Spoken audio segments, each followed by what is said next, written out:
पिछली एक सदी का प्रचारित वामपंथी साहित्य और इतिहास कहता है कि इस्लाम और अंग्रेजों के आने से पूर्व भारत एक पतनशील राष्ट्र था, जहां शिक्षा दीक्षा, आधुनिक ज्ञान विज्ञान का पठन पाठन और सामाजिक व्यवस्थाएं बहुत निचले स्तर पर थीं। पढ़ने लिखने पर केवल ब्राह्मणों और कुछ विशेष वर्ग का अधिकार था। ज्ञान विज्ञान में तो हम बहुत पिछड़े थे, आदि आदि। आइए इस प्रचारित साहित्य और इतिहास की पड़ताल करें। अभी आपके सामने कुछ तथ्य रखे जाएंगे। ये तथ्य अंग्रेज अधिकारियों द्वारा किए गए सर्वे के बाद रखे गए थे। 19वीं शती के पूर्वार्ध में यानी 1820-25 तक भारत की क्या स्थिति थी? ध्यान रहे कि तत्कालीन भारत पिछले 600-700 वर्षों से संघर्षरत था, एक घायल सभ्यता जिसने विश्व इतिहास का बर्बरतम समय भोगा था, जिसकी पारंपरिक जीवन धारा बहुत हद तक अवरुद्ध हो चुकी थी, जिसके अगणित देवालय और शिक्षण संस्थान ध्वस्त किए जा चुके थे। अंग्रेज अधिकारी विलियम एडम ने एक सर्वेक्षण किया था। 1830-35 में बंगाल और बिहार की संयुक्त जनसंख्या 4 करोड़ के आसपास थी। इन दोनों राज्यों में तब 1 लाख पाठशालाएं थीं, यानी 400 लोगों पर एक पाठशाला। एडम के मुताबिक बिहार बंगाल में हर 63 लड़के पर एक विद्यालय था। सरकारी आंकड़ों के अनुसार तब इन दोनों प्रांतों में 1,50,784 गांव थे। लगभग सभी गांवों में एक स्कूल था। एडम ने लिखा है कि गरीब से गरीब घरों के बच्चे भी स्कूल जाते हैं। ये विद्यालय देशी लोगों की जीवन शैली और समाज के अंतरंग हैं। इन विद्यालयों में आर्थिक अथवा सामाजिक आधार पर कोई भेदभाव नहीं होता। गरीब और अमीर घरों के बच्चे साथ पढ़ते हैं। विलियम एडम से वर्षों पहले मद्रास के गवर्नर थॉमस मुनरो ने भी कहा था कि मद्रास प्रेसिडेंसी के हर गांव में पाठशाला थी।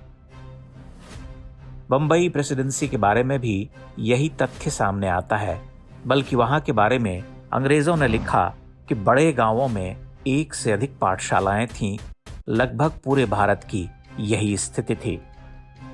सबसे महत्वपूर्ण बात यह कि जिन क्षेत्रों पर जातिगत भेदभाव के सबसे अधिक आरोप हैं, वहां की रिपोर्ट चौंकाती है।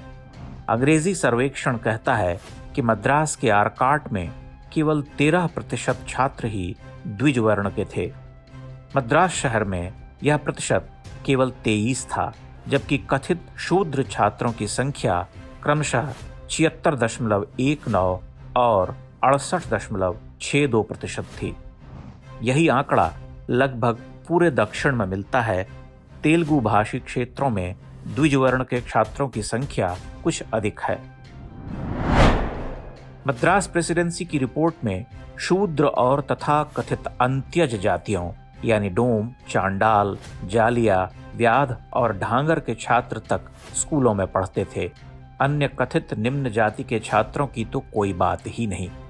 दिलचस्प है कि इन क्षेत्रों में ब्राह्मणेतर जाति के शिक्षक भी अधिक थे, जैसे कायस्थ। पंजाब के बारे में लिटनर ने लिखा है कि वहां भी देश के अन्य क्षेत्रों की तरह विद्या का सम्मान है।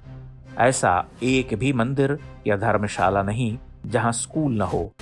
हर ग्रामीण अपने शिक्षकों को उत्पादन का एक अंश देने में गौरव का अनुभव करते हैं।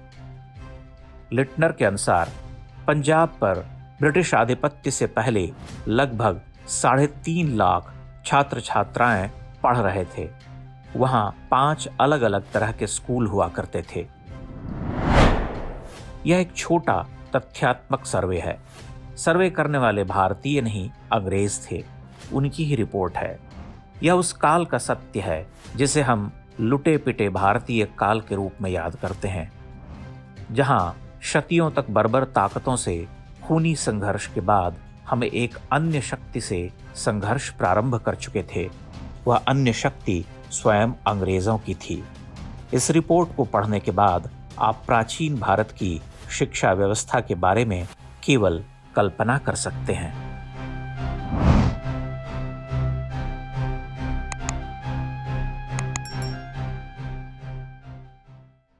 इंडेक्स ऑनलाइन के वीडियो समाज को समर्पित हैं। आप इनको डाउनलोड करके जैसे चाहे वैसे प्रयोग कर सकते हैं। चाहे तो आप हमारे टेलीग्राम चैनल से जुड़ सकते हैं। वहां सारे नए पुराने वीडियो आपको मिल जाएंगे। हमारे सोशल मीडिया लिंक हर वीडियो के डिस्क्रिप्शन में होते हैं। हमारा एकमात्र उद्देश्य हिंदू समाज को जागृत और एकजुट करना है। इसमें सहभागी बने। धन्यवाद।